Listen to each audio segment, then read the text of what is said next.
우리는 어제 야고보서 1장을 보았습니다. 야고보서 1장은 참 실천적인 적용이 빛나는 복된 말씀이었죠. 그러나 거기에서도 교리적인 핵심이 있습니다. 즉 하나님은 진리의 말씀으로 우리를 낳으셨다는 겁니다. 우리의 거듭남이 하나님의 말씀으로 되었는 것인데, 또 우리는 그것을 믿음으로 수납했는데, 그렇다면 그것이 반드시 행위로 드러나야 한다는 것입니다. 고아와 과부를 환난 중에 돌보는 그러한 경건이 있어야 한다는 것이죠.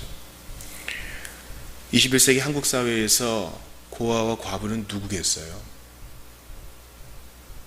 다양하게 적용될 수 있겠죠. 우리와 함께 호흡하며 살고 있는 외국인 노동자들, 또 국제적인 결혼으로 이 땅에서 어렵게 살고 있는, 그러나 이제 한국에 귀화하여 살고 있는 외국 출신의 사람들, 또 북에서 남으로 내려올 사람들, 앞으로 북한과의 관계가 개선됨에 따라 더 많은 고아와 과부의 형편에 있는 사람이 있을 거예요. 또 부익부 빈익빈이 심해지면서 이 사회는 음지가 있고요. 경제적으로 말도 못하게 착취당하고 한없이 연약한 사람들이 있는 것입니다. 어제 공주에 다녀왔는데요, 거기에 수많은 고아와 과부들이 있습니다. 합동매매에 참석하고 왔습니다. 그러나 대다수는 가족이 있어도 찾지 않고 그저 합동매매 날 유리창 너머로 그것을 구경만 하고 있는 것입니다. 갇힌 자를 돌아보는 것은 우리 주님이 직접 말씀하신 것인데, 우린 너무 우리끼리 행복합니다.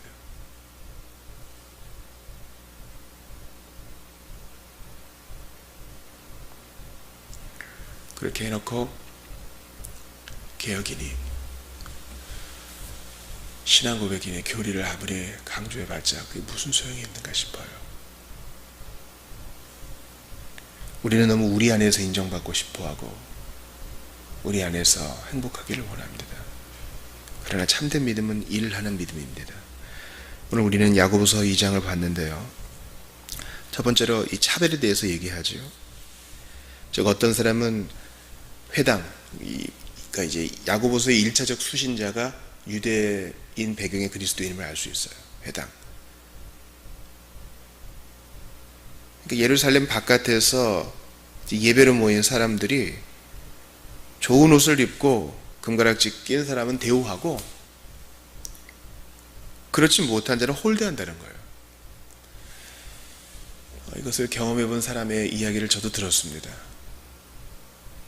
한 주는 몸빼바지를 입고 갔는데 눈도 맞추지 않다가 다음 주는 화장하고 옷을 입고 갔더니 안내하는 사람의 대우가 달라진다는 것입니다. 늘 그러진 않겠죠. 그러나 우리는 여전히 보고 듣는 것에 영향을 받는 연약한 사람인 걸 알아야 돼요. 어떤 사람이 학식이 높다, 학력이 높다, 그것 때문에 그 사람에게 배울 게 있는 것은 사실이겠죠. 그러나 교회 안에서는 초등학교도 못 나온 사람과 학식이 높은 사람이 동등한 형제입니다. 우린 그것을 계속 믿음의 고백과 의지로 우리의 삶의 실천에 나가야 되는 겁니다. 차별하며 악한 생각으로 판단해서는 안 된다. 이것은 교육자 간에도 마찬가지입니다. 종교개혁과 청교도의 기본 원리는 모든 교육자는 같은 교육자라는 뜻입니다. 교육자들을 다스리는 또 다른 교육자가 있고, 이렇게 로마 가톨릭의 위계주의가 우리 안에는 없다는 것이에요. 서로를 존중하는 것이죠. 그러면서 1장에서 이미 강조했던 바와 같이 부자에 대해서 경고합니다. 하나님께서는 세상에 가난한 자를 택하사, 이 특별한 교리가 나와요. 5절에 보니까 하나님께서 세상에서 가난한 자를 택하사 믿음에 부요하게 하고 자기를 사랑하는 자들에게 약속하신 나라를 상속으로 받게 하시지 않았느냐. 그러니까 우리 눈으로 볼 때 가난한 자는 주님이 특별한 택함을 받은 거예요. 우린 그렇게 생각 안 해요. 뭔가 하자가 있어 그렇겠지. 그러나 우린 그렇게 봐서는 안 되는 겁니다. 아, 주님이 그를 믿음에 부유하게 하시려고 그렇게 했구나. 그러므로 부자가, 이른바 물질을 좀 갖고 있는 자가, 돈 좀 있다고 하는 자가 까불어서는 안 되는 겁니다.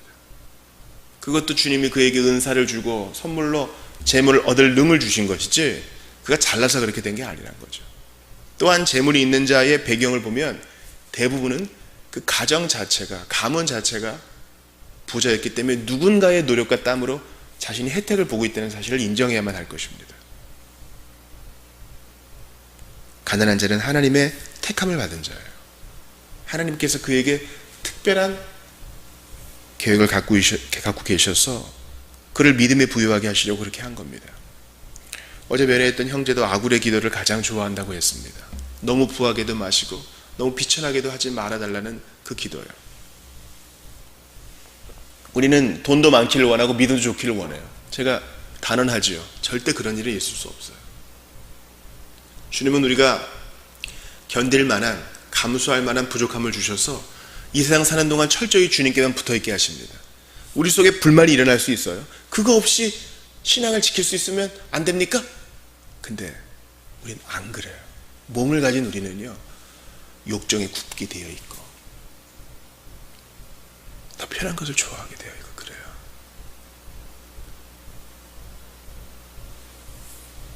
그러므로 야고보 사도는, 야고보는 레위기 말씀을 인용하면서 내 이웃 사랑하기를 내 몸과 같이 하라 하신 최고의 법을 강조하는 것입니다. 사랑하는 여러분, 그는 이런 실천적인 것을 얘기하면서 여전히 교리적인 이 교훈을 도외시하지 않습니다. 사람을 차별하는 것뿐만 아니라 모든 율법에는 중대한 기준이 있다는 것이죠. 비록 네가 간음은 안 했지만 사람을 차별하면 율법 전체를 어긴 것이다. 율법 전체를 지키다가, 10절을 보세요. 누구든지 온 율법을 지키다가 그 하나를 범하면 모두 범한 자가 된다. 이게 바로 야고보 사도가 무작정 실천적인 사항만 아무렇게나 늘어놓는 게 아니란 걸 알 수 있어요. 중심이 딱 있죠. 교훈의 중심이 있죠. 우리는 모두 하나님 앞에 부족할 것밖에 없는 죄인이라는 거예요. 하나를 어기면 다 어긴 것이다. 하나님의 공의로우신 그 시선 앞에서, 그분의 판단 앞에서 우리는 벌거벗은 것처럼 다 드러납니다. 그러므로 주님 앞에 의도적인 죄를 범치 말고 하나씩 하나씩 순종하며 나아가야 한다는 겁니다. 주께서 허물이 있을 수밖에 없는 우리를 긍휼히 여기셨으니 우리도 긍휼히 형제를 여기고 받아줘야 한다는 것입니다. 그러면서 그는 이제 가상의 논객을 세워놓고 토론을 하죠. 나는 믿음이 있다. 그리고 행함이 없는 자에게 대적합니다. 말도 안 되는 소리 하지 마라. 22절 보세요.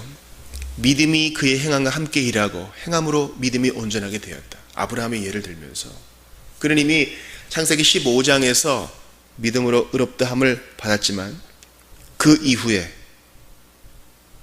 세월이 지난 이후에 이삭을 드림으로써 그의 믿음이 비로소 온전하게 되었다.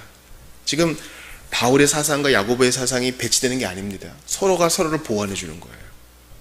행함으로 믿음이 온전하게 되었다. 참된 믿음은 일하는 믿음이야. 역사하는 믿음이야. 그렇게 말합니다. 그러면서 무슨 얘기를 해요? 참된 믿음이 이러하거늘, 참된 믿음은 행함이 있는 믿음이거늘, 형제나 자매가 실제적인 필요가 있는데 점잖은 목소리로 형제님 평안히 가세요. 따뜻하게 입으세요.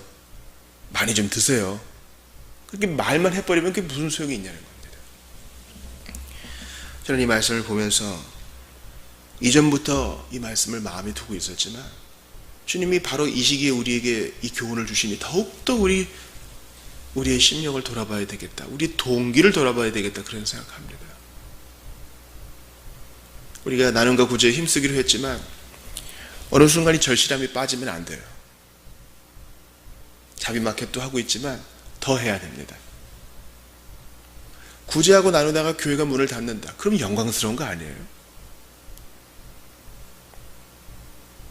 보다 적극적으로, 보다 더 힘을 내어서, 또 우리 교회 안에서도 정말 가정이 어려운 분들이 많고 많습니다. 왜 안 그러겠어요? 서로가 서로를 돌봐야죠. 기도하겠습니다. 제발 이걸로 때우지 말고 기꺼이 지체를 위해 주머니를 비우고 기꺼이 형제와 자매를 위해서 시간을 떼어줄 수 있는 마음이 있어야 됩니다. 계속 공주 갔다 온 얘기를 해서 죄송하지만 한 간호사분이 그러는 거예요. 이렇게 가족이 아닌 목사님이 오시는 경우가 드문데 고맙다는 거예요. 그게 왜 고맙다고 인사를 받아야 될 일입니까? 당연히 해야 될 일이죠.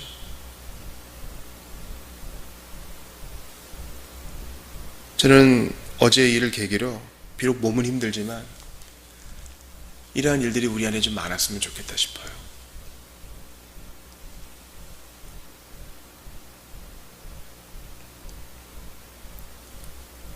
나는 믿음이 있다 자랑하는 그에게 야고보사도는 성령 안에서 논박합니다. 너 믿음이 있느냐? 잘한다. 잘하는 일이다. 귀신도 너만한 믿음은 있어. 그리고 떨지. 여러분, 귀신은 최고의 신학자예요. 하나님을 많이 안다고요. 그러나 그 아는 게, 동의만 하는 믿음이 신뢰로 이어지지 않아요. 회개도 안 하고 영혼은 굶어서 떨어지죠. 하나님을 좀 적게 알아도, 성경을 조금 적게 알아도 자기가 하는 적은 믿음으로 풍성히 행동하여 주께 칭찬을 받는 사람, 그가 더 낫다는 것입니다.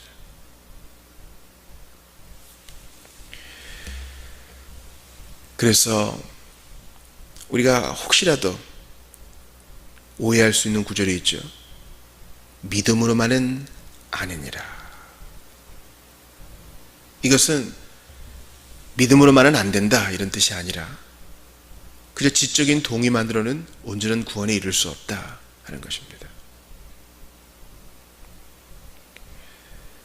24절을 보세요. 이로 보건대 사람이 행함으로 의롭다 하심을 받고 믿음으로만은 아니니라. 이것을 문자적으로만 한 구절만 딱 띄어가지고 보면 오해할 수 있는데 여기서의 믿음은 바로 지적인 동의만을 말하는 겁니다. 이건 귀신도 하는 거죠.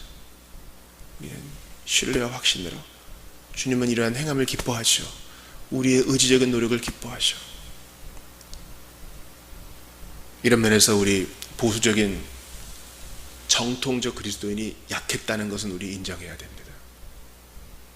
물론 요소요소에 숨어서 섬기고 봉사하고 나누신 분들이 있음을 우리 인정해야 돼요. 그러나 과거의 영광스러운 또한 핍박의 시기에 더욱더 빛을 냈던 우리 교회와 또 선배들을 보면 그들은 삶이 나눔이었고 자기를 비우면서도 기꺼이 형제를 돌보아 주었습니다. 우리 이연필 선생님 같은 경우는 일짝운동, 가난한 사람들 하룻밤 재워주고 우리가 밥 먹는 거에서 한 숟갈씩 덜어서 형제와 자매를 돌보자, 그런 운동을 했습니다. 에이, 밥 한 숟갈이 무슨 도움이 되겠어요? 아니에요.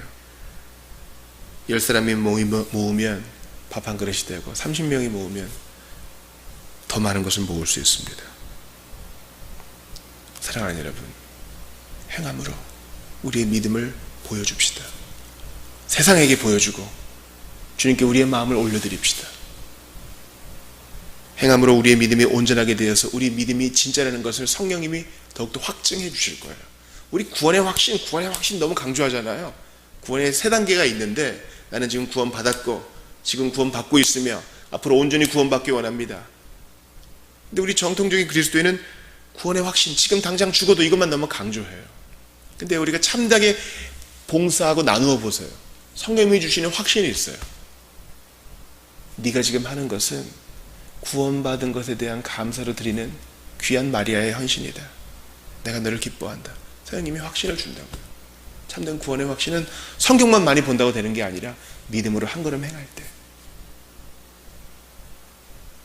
기꺼이 믿음으로 우리 주머니를 비우고 기꺼이 믿음으로 형제에게 다가가고 기꺼이 믿음으로 가난한 자를 돌보는 우리 모두가 되기를 바랍니다. 주께서 우리에게 지혜 주시기를 바랍니다. 기도합시다.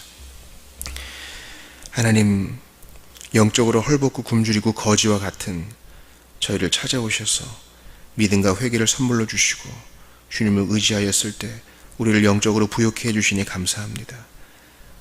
하나님 나라의 상속자로 삼아주셔서 이미 모든 것에 부욕해 하시니 감사합니다. 간절히 바라고 원하오니 주께서 주신 이 부요함을 나눌 수 있도록 도와주소서. 이기적인 영적 이기주의자가 되지 않도록 도와주셔서 기꺼이 연약한 자를 돌볼 수 있도록 자신을 쳐서 복종케 하옵소서. 주님 간절히 기도합니다.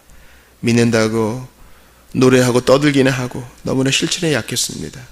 머리는 커지고 몸은 왜소하여서 너무나 비대칭적인 불균형적인 사람이 되었습니다. 저희를 불쌍히 여기시고 행하는 믿음으로 주께 영광 돌리고 우리도 구원의 확신을 얻게 하옵소서. 저희를 부욕해 하시려고 가난하게 되신 예수님, 주님의 뒤를 따르기를 원합니다. 간절히 기도합니다. 말싸지말을 사는 저희가 언제 주님 앞에 설지 모르는데 그때 칭찬 들을 수 있도록 오늘도 작은 믿음이지만 실천하고 행함으로 주님 앞에 서게 하옵소서. 바쁘고 자신만을 돌아봐야 될 것 같은 전쟁터와 같은 삶이지만 성령께서 힘을 주셔서 넉넉하게 나누게 해 주옵소서. 오늘도 우리의 삶 가운데 함께 하시고 놀라운 능력으로 우리에게 피할 길을 내실 것을 믿사옵고 주인 위에 죽으시고 부활하신 예수님 이름으로 기도하옵나이다. 아멘.